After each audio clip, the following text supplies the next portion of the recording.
السلام علیکم ورحمۃ اللہ۔ امید ہے کہ آپ سب خیریت سے ہوں گے۔ آج جس موضوع کے اوپر ہم نے تفصیلی تھوڑی سی مختصر کر کی گفتگو کرنی ہے وہ یہ ہے کہ کیا نبی پاک علیہ الصلوۃ والسلام کا جنازہ اللہ نے پڑھایا تھا؟ تو کچھ لوگوں کے ذہن میں اس طرح کے سوالات ہوں گے، تو چلیے سب سے پہلے علماء کرام کی زبانیں جانتے ہیں کہ آقا کریم علیہ السلام کا جنازہ کس نے پڑھایا تھا؟ آیا حضور کا جنازہ ہوا تھا یا نہیں؟ اگر ہوا تھا تو پڑھایا کس نے تھا؟ تو چلیے سب سے پہلے ویڈیو شروع کرتے ہیں۔ مولانا طارق جمیل صاحب ایک روایت بیان کرتے ہیں، کہتے ہیں جب رسول اللہ صلی اللہ علیہ وسلم کی وفات میں ایک ہفتہ باقی رہ گیا تو صحابہ کرام آئے، سیدنا عبداللہ ابن مسعود آئے اور آ کر اللہ کے نبی صلی اللہ علیہ وسلم کے پاس بیٹھے۔ آپ نے اپنے اصحاب کو دیکھا تو آپ کی آنکھوں میں آنسو آ گئے اور کہا میں تمہیں اللہ کے حوالے کرتا ہوں۔ سیدنا ابن مسعود نے فرمایا اے اللہ کے نبی، یہ تو الوداعی گفتگو لگ رہی ہے، لگتا ہے اب آپ ہم سے جدا ہونے والے ہیں، آپ ہمیں اپنے کفن دفن غسل کے بارے میں حکم جاری فرمائیں۔ فرمایا میرا غسل میرے اہل بیت دیں گے۔ کہا کفن کون دے گا؟ کہا کفن بھی میرے اہل بیت دیں گے۔ کہا جنازہ کون پڑھائے گا؟ کہا جب غسل اور کفن سے فارغ ہو جاؤ تو حجرہ عائشہ میں سے تم سارے نکل جانا، مجھے اکیلے یہیں پر چھوڑ دینا، سب سے پہلے میرا جنازہ اللہ پڑھے گا۔ جب آپ کے جانے میں ایک ہفتہ باقی تھا دنیا سے تو صحابہ آئے، عرض کی یا رسول اللہ، تو آپ نے ان کو دیکھا تو آپ کی آنکھوں میں آنسو آ گئے، تو آپ نے کہا میں تمہیں اللہ کے سپرد کرتا ہوں، اللہ تمہارا ساتھی ہوں۔ تو عبداللہ بن مسعود نے پوچھا کہ یا رسول اللہ یہ تو باتیں رخصتی کی ہیں، جیسے جانے کا وقت قریب آ چکا ہے، تو اب وہ غسل کون دے گا؟ کہا میرے اہل بیت مجھے غسل دے گا۔ آپ کو کفن کون دے گا؟ کہ میرے اہل بیت مجھے کفن دے گا۔ آپ کو قبر میں کون اتارے گا؟ کہ میرے اہل بیت مجھے اتارے گا۔ آپ کا جنازہ کون پڑھے گا؟ اس پر آپ کی آنکھوں میں آنسو آ گئے۔ یہ حجرہ عائشہ بتا رہا ہوں، یہ حجرہ عائشہ، اما عائشہ کا حجرہ کیا حجرہ ہے، تو آپ کی آنکھوں میں آنسو آ گئے۔ تو آپ نے کہا تمہارے نبی کا جنازہ ایسے نہیں ہے جیسے ہمارے ہوتے ہیں، ابھی بتانے لگا۔ تو آپ نے کہا جب تم مجھے غسل دے دینا تو تم سارے باہر نکل جانا، سب سے پہلے اللہ میرا جنازہ پڑھے گا۔ تو حجرہ عائشہ وہ ہے جہاں اللہ تعالیٰ مکان اور زمان ہے، لہذا اس کا جنازہ پڑھنا وہ جانے اور اس کا رسول جانے، میں تو تمہیں خبر صحیح سنا رہا ہوں۔ کہا کہ سب سے پہلے میرا اللہ جنازہ پڑھے، اس کے بعد جبریل اور میکائیل اور اسرافیل اور عرش کے فرشتے مقرب وہ آئیں گے اور میرا جنازہ پڑھیں گے، پھر ساتوں آسمان کے فرشتے اتریں گے اور میرا جنازہ پڑھیں گے، اس کے بعد پھر تم پہلے مرد آنا، چارپائی کے ساتھ کھڑے ہو کر میرے لیے دعا کرنا، اللہ اکبر۔ نماز کی نیت یہ نہیں ہوا، پھر جب مرد ختم ہو جائیں تو عورتیں آنا، جب عورتیں ختم ہو جائیں تو بچے آنا، جب بچے ختم ہو جائیں تو تمہارے نوکر ملازم غلام آئیں گے، پھر اس کے بعد مجھے اللہ کے سپرد کرتے ہیں۔ یہ ازواج کا مقام بتا رہا ہوں۔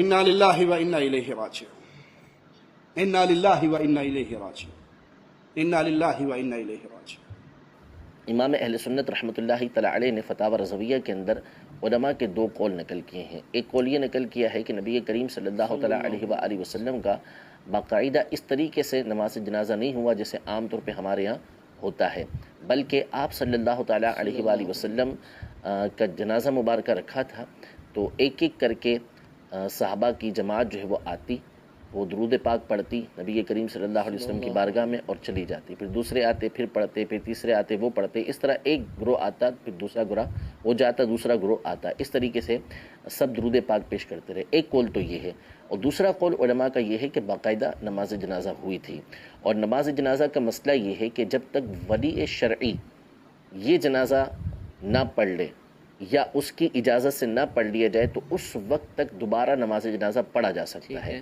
اگر ولی پڑھ لیتا ہے یا اس کی اجازت سے دوسرے پڑھ لیتے ہیں تو اب نہیں پڑھا جا سکتا۔ تو نبی کریم صلی اللہ تعالی علیہ وآلہ وسلم کا جنازہ یہ باقاعدہ اسی طریقے سے ہوا جیسے ہمارا ہوتا ہے، اور صحابہ ایک ایک کر کے یعنی ایک ایک جماعت آ کے پڑھتی جاتی، پھر اس کے بعد سب سے آخر میں حضرت سیدنا ابوبکر صدیق رضی اللہ تعالی عنہ جو ولی شرعی تھے انہوں نے نماز جنازہ پڑھائی، اور یہ آخری تھی۔ مولانا طارق جمیل صاحب کے کلپ بھیجتے، انہوں نے یوں کہا، تو کیونکہ مشہور وہ ہیں زیادہ، ان کی تقریریں زیادہ مشہور ہیں، انہوں نے بیان میں یہ کہا کہ اللہ نے جنازہ پڑھایا نبی صلی اللہ علیہ وسلم کا، تو یہ تو گستاخی ہو گئی۔ میں نے کہا اس میں گستاخی کیا ہو گئی بھائی؟ ہاں یہ الگ بات ہے کہ یہ حدیث سند کے لحاظ سے بہت کمزور ہے، اتنی کمزور روایت ہے، یہ تاریخی واقعہ، کوئی روایت بھی ایسی نہیں ہے، تو میں اس واقعے کو درست نہیں مانتا. یہ جو اللہ کا نے جنازہ پڑھایا، اس میں اختلاف رائے ہو سکتا ہے. ایک عالم کی یہ رائے ہو سکتی ہے کہ کوئی بھی تاریخی روایت ہے تو اس سے کوئی فقہی مسئلہ اگر ثابت نہیں ہو رہا تو اس کو بیان کرنے میں کوئی حرج نہیں ہے، اس سے کوئی حلال و حرام کا مسئلہ ثابت نہیں ہوا. دوسرے مولوی صاحب کی یہ رائے ہو سکتی ہے کہ نہیں بھائی، اس قسم کی چیزوں میں روایت ذرا ٹھیک ہے، بہت زیادہ صحیح روایت نہ ہو لیکن بہت کمزور بھی نہ ہو، تو یہ اختلاف رائے ہو سکتا ہے. لیکن اس میں گستاخی کا پہلو نکالنا یہ زیادتی ہے بھائی. گستاخی تو جب ہوتی جب کوئی کہتا معاذ اللہ نقل کفر، اللہ کا جنازہ معاذ اللہ پڑھا گیا، نقل کفر، کفر نباشت، معاذ اللہ. تو اس میں گستاخی کہاں سے نکل آئی؟ اس طرح کی چیزیں تو حدیث میں بھی ہیں. دوستو، آپ نے علماء کرام کی بزبانیں سن لیا. مولانا طارق جمیل کہہ رہے ہیں کہ اللہ پاک نے نبی پاک علیہ السلام کا جنازہ پڑھایا، جبکہ مفتی طارق مسعود یہ کہہ رہے ہیں کہ انہوں نے مطلب ہے کہ بات تو صحیح کی ہے، لیکن اصل بات جو وضاحت ہے، ٹھیک ہے، مفتی طارق مسعود وضاحتی بیان یہ دے رہے ہیں کہ بھی ان کا کہنا بھی ٹھیک ہے، اور مختلف طریقے کے ساتھ مفتی طارق مسعود نے ان کے اس مطلب کے بیان کو درمیان میں تفصیل کے ساتھ عوام کے اندر بتا دیا. اور جب کہ مفتی حسن رضا طارق جو ہیں وہ یہ کہہ رہے ہیں کہ نبی پاک علیہ السلام کا جنازہ نہیں ہوا تھا، اس طرح کہ صحابہ کرام گروہ در گروہ آتے تھے، آقا کریم علیہ السلام کی میت مبارک پہ درود السلام پڑھ کے چلے جاتے تھے، پھر اور صحابہ تھے، اس طرح نظام چلتا رہا اور نبی پاک علیہ السلام کا جنازہ نہیں ہوا تھا. تو اس طرح آپ کے جنازے کا حکم دیا گیا تھا. تو امید ہے کہ آپ کو اس مسئلے کی وضاحت ہو چکی ہوگی. مزید ویڈیوز کے لیے چینل کو سبسکرائب کر لیں، ویڈیو کو لائک کر دیں، اپنی رائے کا اظہار کومنٹس میں لازمی دیجیے گا، ہو سکے تو ثواب کے لیے اس کو شیئر بھی کیجیے گا. جب تک لوگ اصلاح کرواتے رہیں گے تو آپ کو بھی ثواب اس کا ملتا رہے گا. انشاءاللہ تعالی ملتے ہیں اگلی ویڈیو میں. اللہ حافظ.